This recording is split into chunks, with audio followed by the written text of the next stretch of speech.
how you can turn your biggest life mistakes into your greatest triumphs and comeback story yet. Hey guys, welcome back to 5-0-100-0.com. I am Fugget!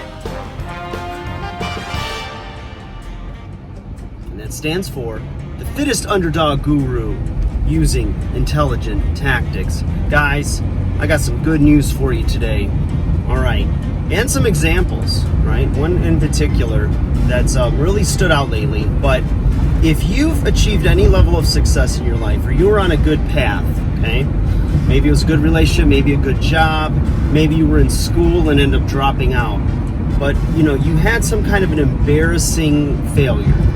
And it could have been something that was just learned through mistakes, and it was just because you were young or inexperienced. Or it could have been something more of a moral failure. You think that you'll never be forgiven, nobody will ever look at you the same, you're washed up, you're blacklisted. And the danger of that is that you're believing what the critics and the haters are saying about you.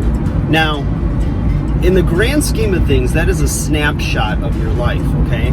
That's like if you take Instagram pictures, okay?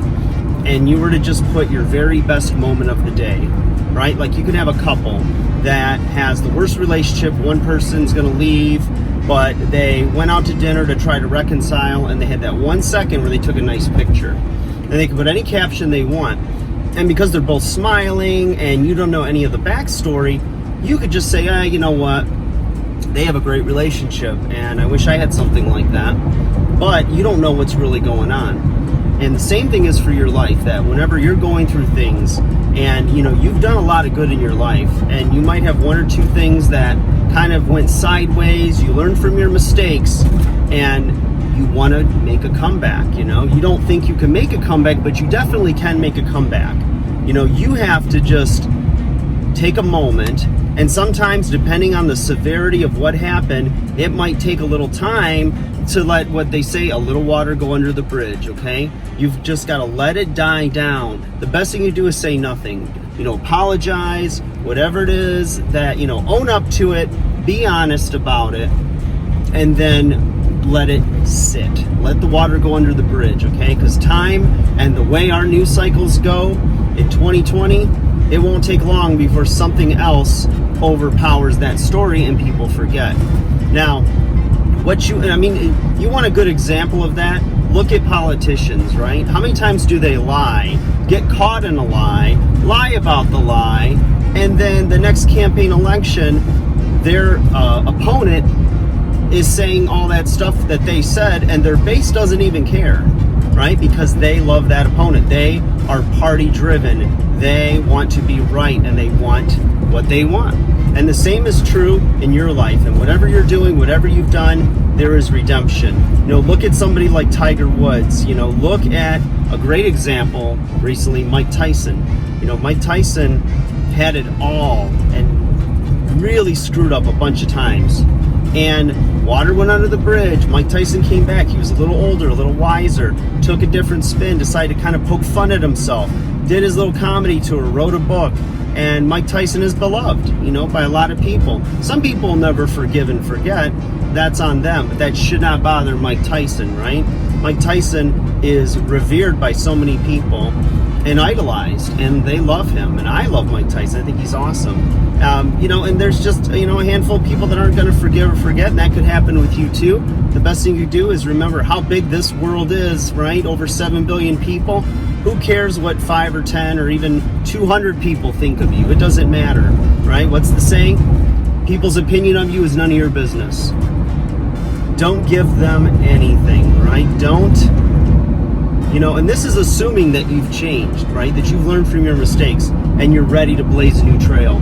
That's the key, is that you really have to be sorry for it, and you really have to not make those mistakes again. Because if you do it again and again, at some point it's just going to run out.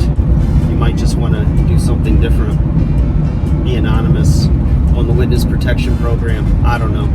But the thing is, I'm trying to tell you guys is that, you know, it's never over. It's not over when, you know, if something happens and but I'm 25, I'm 26, and it's like, oh, you're a baby, you know? And I used to think, oh, you know, if you're in your 40s or 50s, that's old, and holy crap, you know, what are you going to do now? No. Look at a Rodney Dangerfield, failed comic. Finally, like in his late 40s, early 50s, finally got it to work for him, right? Finally, you know, hit the big time.